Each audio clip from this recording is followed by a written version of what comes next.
శ్రీ మహాగణాధిపతయే నమః, శ్రీమాత్రే నమః. మాచిరాజ్ భక్తి ప్రేక్షకులందరికీ నమస్కారం.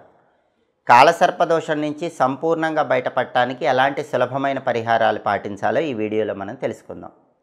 ఎవరికైనా జాతకంలో రాహుకేతువుల మధ్యలో అన్ని గ్రహాలు ఉంటే దాన్ని కాలసర్పదోషం అంటారు. అయితే కొన్ని జాతకాల్లో చంద్రుడు బయట ఉంటాడు. చంద్రుడు బయట ఉండి మిగిలిన గ్రహాలన్నీ రాహుకేతువుల మధ్యలో ఉన్నా కూడా దాన్ని కాలసర్పదోషంగానే తీసుకోవాలి. కాలసర్పదోషం పోవటానికి జమ్మి చెట్టు చాలా బాగా సహకరిస్తుంది. 43 రోజుల పాటు ప్రతిరోజు కూడా జమ్మి చెట్టు దగ్గరకు వెళ్ళి రోజు 21 ప్రదక్షిణలు చేయండి.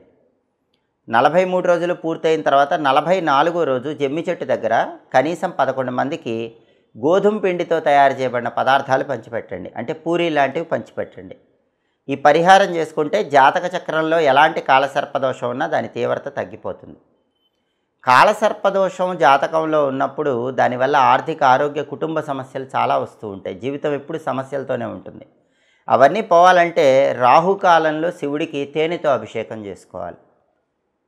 ఆదివారం కానీ సోమవారం కానీ రాహుకాలంలో శివుడికి తేనెతో అభిషేకం చేసుకుంటే కాలసర్పదోష తీవ్రతను తగ్గింపజేసుకోవచ్చు. అలాగే శివుడు సర్పాలను ఆభరణాలాగా ధరించి ఉంటాడు కాబట్టి శివుడికి నాగాభరణం సమర్పిస్తే కూడా కాలసర్పదోషాలు తొలగిపోతాయి. పెద్ద పెద్ద కాలసర్పదోషాల వల్ల ఇబ్బందులు పడేవాళ్ళు ఆరుద్ర, స్వాతి, శతభిష వీటిని రాహు నక్షత్రాలు అంటారు. ఈ రాహు నక్షత్రాలు ఉన్న రోజుల్లో శివుడికి నాగాభరణం సమర్పించాలి. నాగాభరణం అంటే ఏంటి? రాగి లోహంతో కానీ ఇత్తడి లోహంతో కానీ ఒక సర్పం ఆకారం తయారు చేయించుకోవాలి. దీన్నే నాగాభరణం అంటారు. ఆ నాగాభరణాన్ని శివాలయంలో శివుడికి సమర్పించాలి. ఎప్పుడు సమర్పించాలి? ఆరుద్ర, స్వాతి, శతభిష ఈ నక్షత్రాల్లో ఏ నక్షత్రం ఉన్న రోజైనా శివుడికి సమర్పించాలి.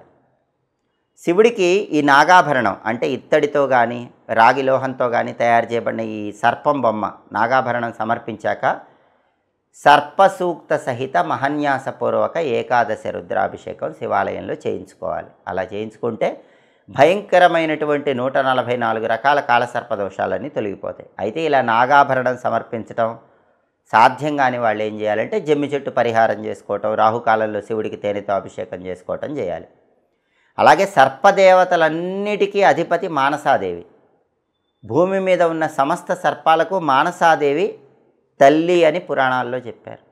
కాబట్టి మానసాదేవిని పూజిస్తే కూడా కాలసర్పదోషాలు తొలగిపోతాయి.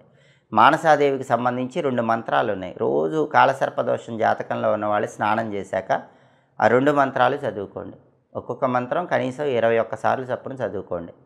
కాలసర్పదోష ప్రభావం మొత్తం కూడా తగ్గిపోతుంది. ఆ మంత్రాలు ఏంటంటే ఓం అస్తీక మాతాయై నమః, ఇది మొదటి మంత్రం.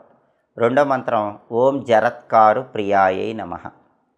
ఓం అస్తీక మాతాయై నమః, ఓం జరత్కారు ప్రియాయై నమః. ఈ 2 మంత్రాలు రోజు చదువుకుంటూ ఉంటే కాలసర్పదోషాలు తొలగిపోతాయి. నాగజముడు చెట్టు, దీన్నే కాక్టస్ చెట్టు అంటారు. ఇది సాక్షాత్తు మానసాదేవి స్వరూపం. కాక్టస్ చెట్టు ఉన్న ఫోటో ఇంట్లో పెట్టుకుంటే మంచిది. కొన్ని ఫోటోలు బయట దొరుకుతాయి, కాక్టస్ చెట్టు ఉన్న ఫోటోలు. అలాంటి ఫోటో ఒకటి తెచ్చుకొని ఇంట్లో పెట్టుకుంటే కూడా కాలసర్పదోషాల ప్రభావం తగ్గిపోతుంది. వీటిలో ఏది మీకు వీలైతే ఆ పరిహారం చేసుకోండి. శివుడికి నాగాభరణం సమర్పిస్తే మాత్రం పెద్ద పెద్ద భయంకరమైన కాలసర్పదోషాల నుంచి చాలా సులభంగా బయటపడవచ్చు. పండుగల సందర్భంగా ఎలాంటి విధి విధానాలతో పూజలు చేస్తే అదృష్టము, ఐశ్వర్యము కలిసి వస్తాయో తెలుసుకోవాలనుకుంటున్నారా? అలాగే జాతకంలో ఉన్న దోషాలను తొలగింపజేసుకోవటానికి ఎలాంటి సులభమైన పరిహారాలు పాటించాలో తెలుసుకోవాలనుకుంటున్నారా? అయితే మా మాచిరాజ్ భక్తి ఛానల్ చూడండి. మా వీడియోస్ మీకు నచ్చినట్లయితే మా ఛానల్ లైక్ చేయండి, కామెంట్ చేయండి. మా ఛానల్ వీడియోస్ 10 మంది మిత్రులకు షేర్ చేయండి. మా ఛానల్ సబ్స్క్రైబ్ చేసుకోండి. పక్కనున్న బెల్ సింబల్ నొక్కటం మాత్రం మర్చిపోకండి. సర్వే జనాః సుఖినో భవంతు. స్వస్తి.